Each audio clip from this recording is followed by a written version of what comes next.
used cause and effect matrix for cost prioritization. It can be used for different purpose, but cause and effect matrix, I would suggest you to read this book. This is Statistical Methods for Quality Improvement by Professor Hitoshi Kume. And there is a chapter called QC Story. So what is mentioned here in this book, which is very true, I'm sure you all will agree, is we must avoid making decision on main causes through votes. Determining the main cause by vote is a democratic method, but there is no guarantee of scientific correctness. There are many instances where an element has selected by unanimous agreement, and after investigation, the element was found not to be the cause. So in other ways, cause and effect matrix, what we rate 1, 3, 9, 0, this method for prioritization of the cause is not recommended, which is typically used by Six Sigma people. Okay? And used as a tool for prioritization. Then how do we prioritize the causes? Okay? So this is something which I learned from Professor Kume. Professor Kume is student of Ishikawa, and I'm student of Professor Kume. I'm very happy to be student and learn. And one of the good learning I had is when you have the Ishikawa diagram and you have many causes listed. In the previous to analysis step, you have observation step. In the observation steps, you found various facts. When I say facts, this fact could be defect is appearing only in LH side, not in RH side, only in that location, not coming in this location. Or it could be it is coming in one model, not coming in the other model. So there could be various facts which is there from the data that can be noted here. There could be exactly how the defect looks like or how the problem looks like. What are the observations you made at Gemba? These are not your opinions. These are facts. Ishikawa diagram is technical knowledge. When you use a technical knowledge, this may be the cause. This may be the cause. There can be many possible causes you list, maybe primary, secondary causes you list. But if you write facts below that, then you can strike out this fact and this problem doesn't match. For example, in one of the project, they said, not in this group, but somewhere one of the project, they said this, there is a noise coming from actuator. Then we found they have written so many causes for that. But when we compare, the noise is there only in one model, not there in the other model. The company making actuator is applying the same actuator to both the models. But when we wrote a fact, they were writing various dimensions in that latch, various parameters in that the actuator parameters, various parameters they have listed. But when we say it is coming only in one model, not coming in other model, the same parameters are used, then we could make out that whatever they have written, they are not relevant. Something else was the cause, which is beyond this part, and that was interacting and creating the failure. Now, that's why it is important to write facts below the Ishikawa diagram to prioritize, which is one of my observation. Then interrelations diagram, I would have advised people to take this in case of complex problem. Like in typical Ishikawa diagram, we have the causes listed like this, which many of you have presented. In this, what happens is the cause, primary cause, secondary cause, they are listed. But there could be the cause of this can make impact over here, and this is going to make impact over here. That kind of relation is there in complex problems. We try to solve many problems, very complicated problems in engine and all, and one cause will lead to another cause. Then it is better to say, in case of complex problem, here you have a problem. And this is one cause. This is the cause. Say this is the cause. And this cause is because of some other cause. This is because of another cause. And this cause is because of another cause. This cause will lead to another cause. This is also leading to this and leading to this. Like this. The cause, there may be one more cause which is going to create this problem, and then this. So the relation can be complex. Cause and effect relation can be complex. Then relations diagram also you can represent when you have too many causes to understand the problem in the better manner, which I didn't see in this, that's why I thought let me explain a little bit about it, which can replace, in some places, it can replace the cause and effect diagram for the complicated problems.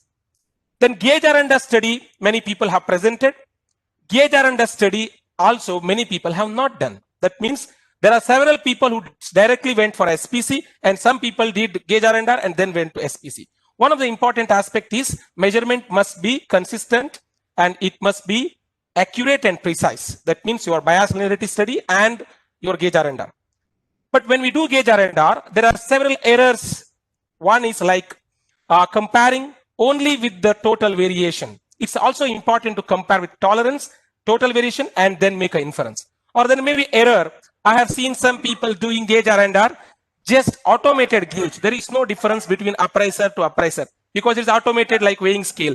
In such case, there are different techniques. You must learn those techniques, how to do gauge R&R in automated equipment. There are different techniques for that. Or if you have very less data, only 3 parts, 5 parts, then you must not use a regular, hello, there is some noise, can we avoid? Then you can go for maybe range method. There is a different method. So these are some of the points which I found in the project presentation, which could be additionally you can learn and implement. Whenever we do hypothesis testing, I found many people using hypothesis program. I was so happy to see a lot of statistical tools, techniques, methods. At the same time, you must be very cautious about using these tools only when it is required, which jury members said. Another important aspect is selecting the correct number of samples. If you increase too many samples, even small difference, it will say there is a difference. If you select very less samples, then even though there is a difference, it says there is no difference. That is because your confidence interval will change depending on the sample size. That's why it is always better to use power and sample size depending on the delta and calculate how many samples I need to collect for test of hypothesis. And test of hypothesis should not be done only for past data.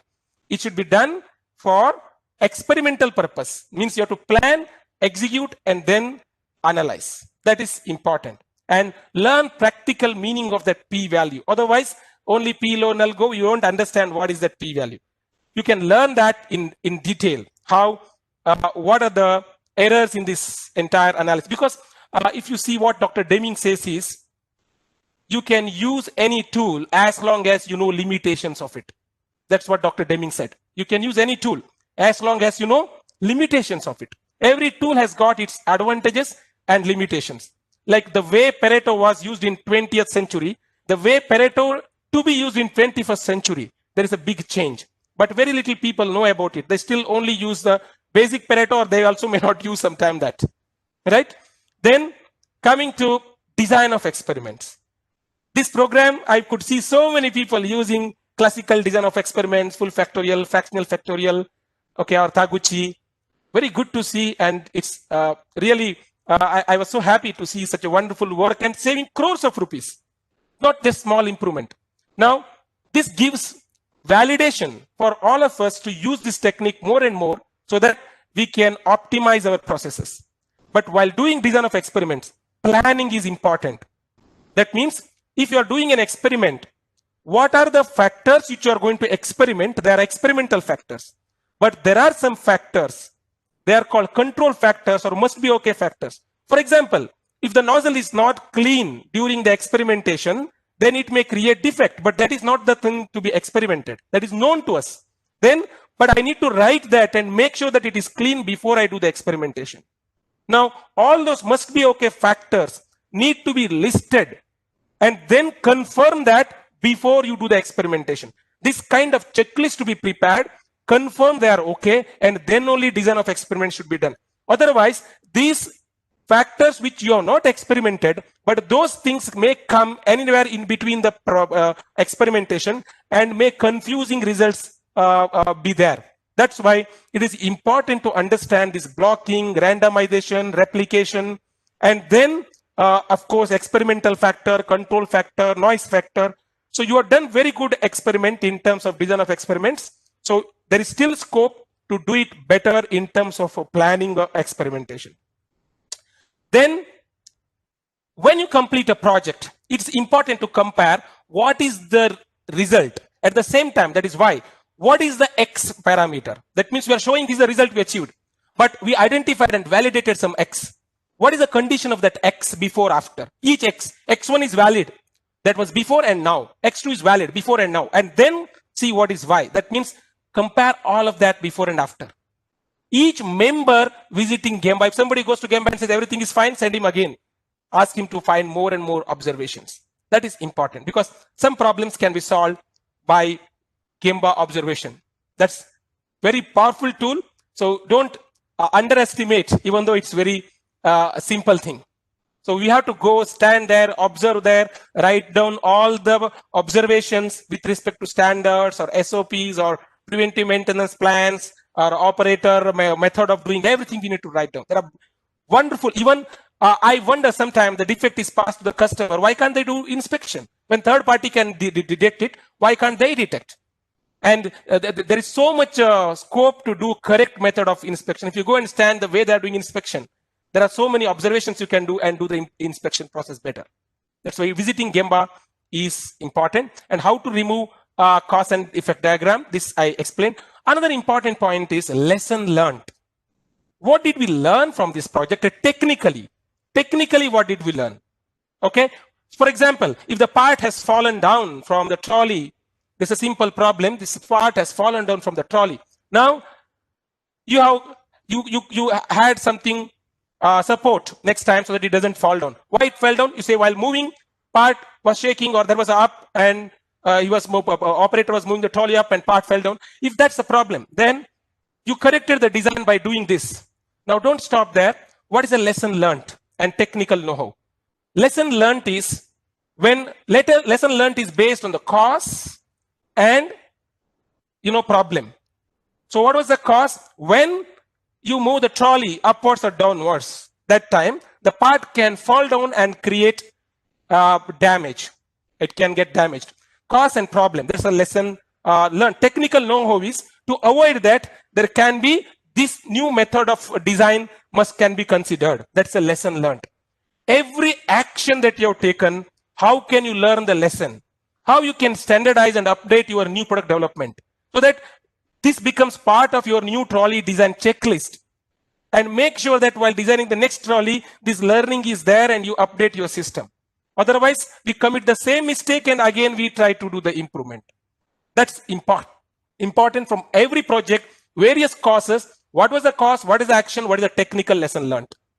And what is the lesson learned in terms of teams problem solving? How was your team's meetings and how team members contributed, how they were managing, or what could have been better in terms of teams? Maybe you would have approached somebody beforehand, something you could have done better. What is the learning in terms of management of team in the problem solving?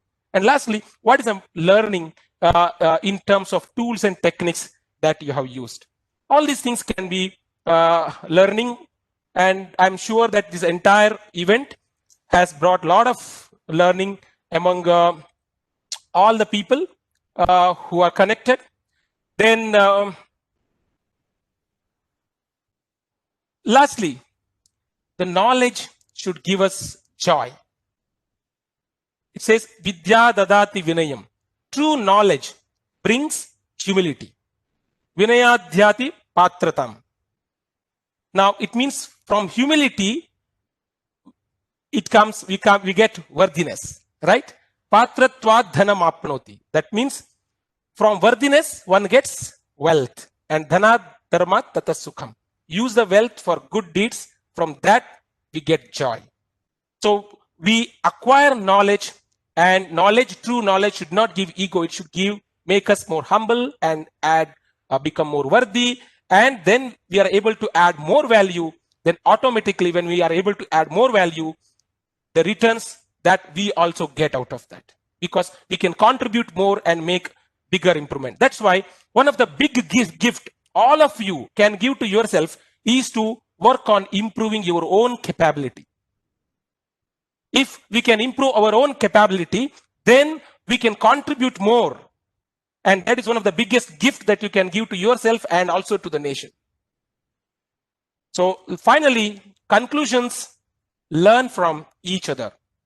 Participate in these kind of national and international events of quality or maybe another variety of such events.